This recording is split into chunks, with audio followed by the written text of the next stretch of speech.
Yeah, so here we're going to do the last one that adjusts the training error, and it is aptly called adjusted R squared. Adjusted R squared. So we know that normally our R squared is defined as this. It is equal to 1 minus TSS over 1 minus RSS over TSS, where our RSS is just a normal RSS and our TSS is going to be defined by the summation of yi minus y I bar squared, y bar squared. There's no I, y bar squared. We know this one, yeah, we know this one, right? Cool. So RSS always decreases as more variables are added to the model. That we now know off by heart, right? The R squared always increases as more variables are added. So this R squared will always increase as more variables are added, and this RSS will always decrease as more variables are added.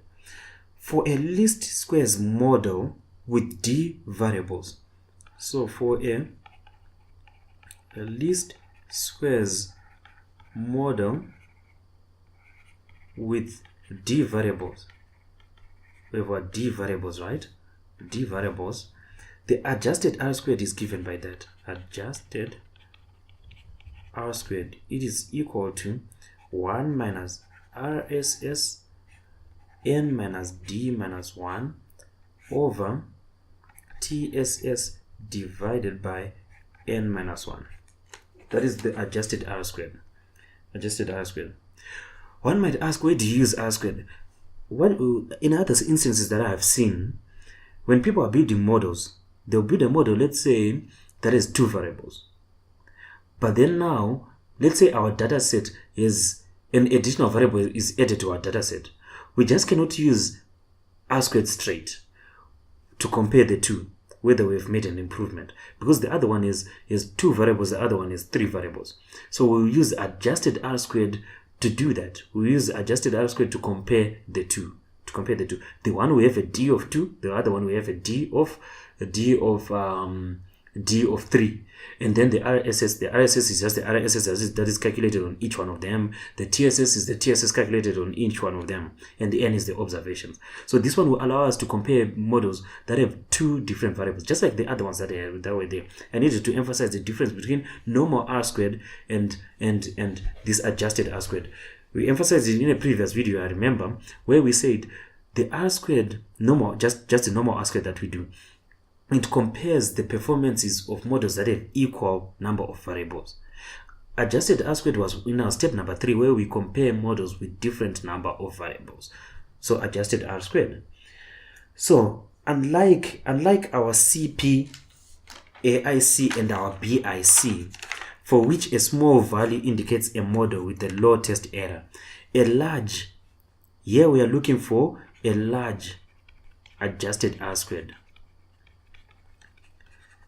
This indicates the best model, right? And the best model, so it indicates the smallest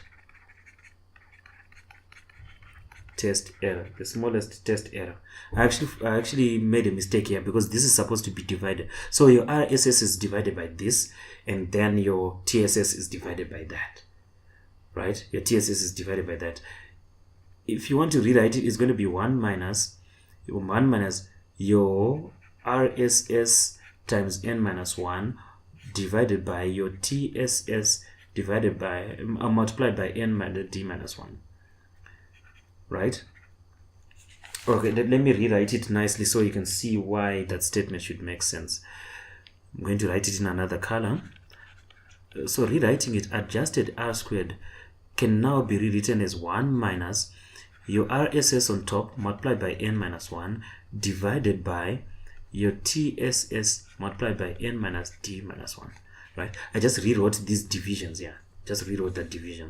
Cool. So now let's see why I'm saying that statement makes sense, that we are looking for the one that is the large RSS. Large RSS means small test error, right? What is happening is, as your D is increasing, right? As your number of variables are increasing, we expect our what is going to happen? We expect our test error to not like expected, but what is going to happen is our D is increasing. As our D is increasing, right? This part is increasing. We hope that our RSS is going to decrease. By a very large number, right? That's what we just hope, or we don't hope. We know that our RSS is going to decrease as our D is increasing. So here we are going to divide by a larger number, and we are dividing a number that is becoming smaller and smaller. So we're dividing a number that is becoming smaller and smaller with a number that is becoming larger and larger and larger. And then what happens there? This becomes a very small number. It becomes very small.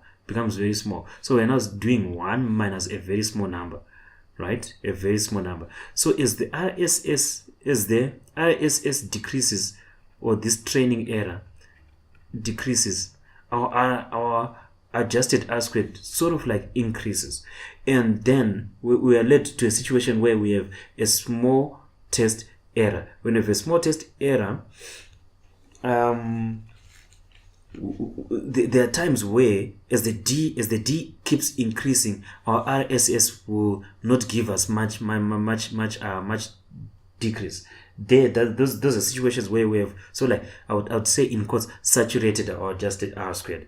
But what we are looking for is the R squared that is as close as possible to 1. Our adjusted R squared as close as possible to 1, as we are comparing models that have different D's, that have the different D's. We will choose the model that is as close as possible to 1. Right?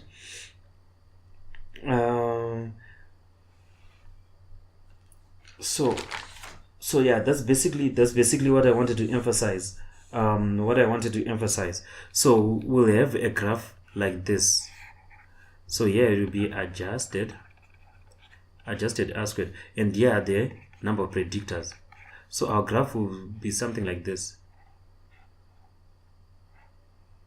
and stuff like that. And then we choose the model here. We'll choose the model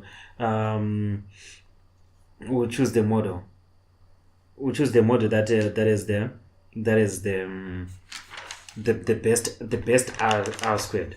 And what you need to know for adjusted R squared is, although you might keep increasing your D, right? You might keep increasing your D, but when you keep increasing your D like this, your number of predictors, you're going to start including noisy predictors or useless ones, or useless predictors. And those useless predictors are not going to help our RSS go down.